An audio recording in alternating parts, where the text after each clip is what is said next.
Hi, and welcome to My Happy Classroom. The reason I call it the Happy Classroom is because it's all about students making sure that they're confident with their schoolwork, but also emotionally, so that they're generally just happier people. First off, I want to talk about the physical aspects. The first one is I want it to be colorful. I think that having colors in a room is really important for students and is good for them because the more colors, the happier you are. If it's dull, it can be somewhat boring and not as creative. The layout is going to be spread out with table groups, inspirational posters, and children's art all over the walls so that they know they're important. There will be stations with all the different subjects: math, science, reading, and social studies. There will also be a relax area where they can kind of get calm if they're having stress, because I think that that's a really big thing nowadays in schools is kids tend to get more and more stressed. So if they have an area to relax, that's going to be huge. There will also be a play area though for play-based learning and a craft room. The approach that I'm taking is the Reggio Emilia approach, and this will cover curriculum, assessment, and guidance, and this comes from Morrison.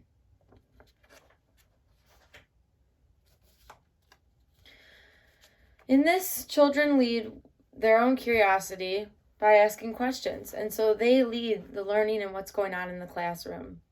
Parents are welcome to participate as well. Long-term projects are the way that students begin, and that's how they end too. They have long-term projects throughout the year that they start by using their own ideas.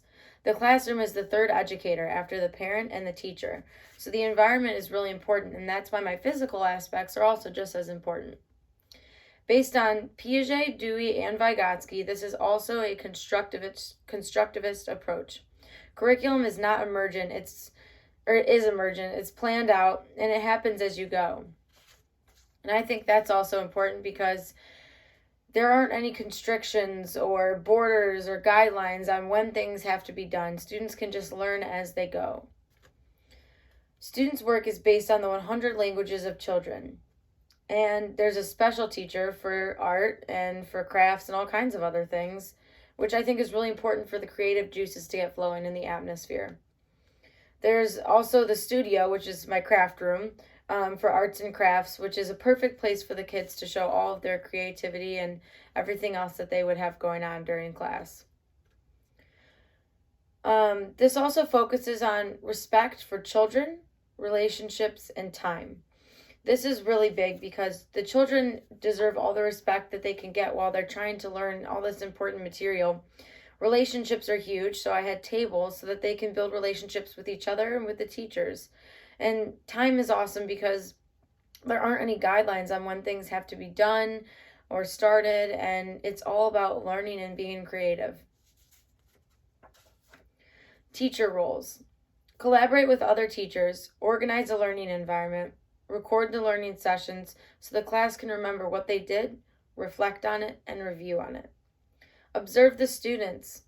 Plan the next moves once the students pick what they're curious about. So if the students come to an agreement that they're all curious on the weather, then I, as the teacher, would start kind of coming up with different ideas and things to do for the weather, which we'll touch on later.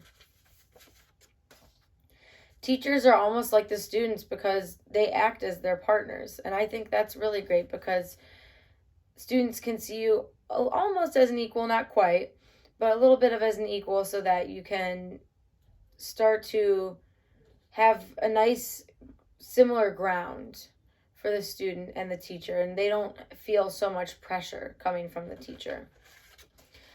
For assessments, the teachers actually have to do documentation, like I talked about before, the recording, and that's helpful for parents.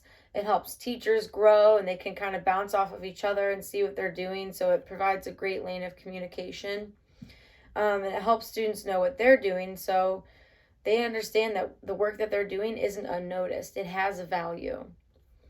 It also helps teachers use the ideas of current students for the future students. So if I was doing something on weather with my class this year, next year, if we come on about that same subject, then I might do similar activities as I did with my class from the year before. Or I might look back and think, I didn't like that activity as much. Maybe we'll do something new this year. For guidance, so teachers guide students through guiding the discussions that they have about the things that the students are curious about. And behaviors are guided through a few simple rules that I've come up with.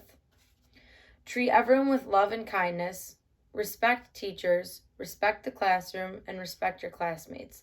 And I think if those rules are followed, it's quite simple, and life could be a lot more peaceful as long as all those rules are followed in the classroom.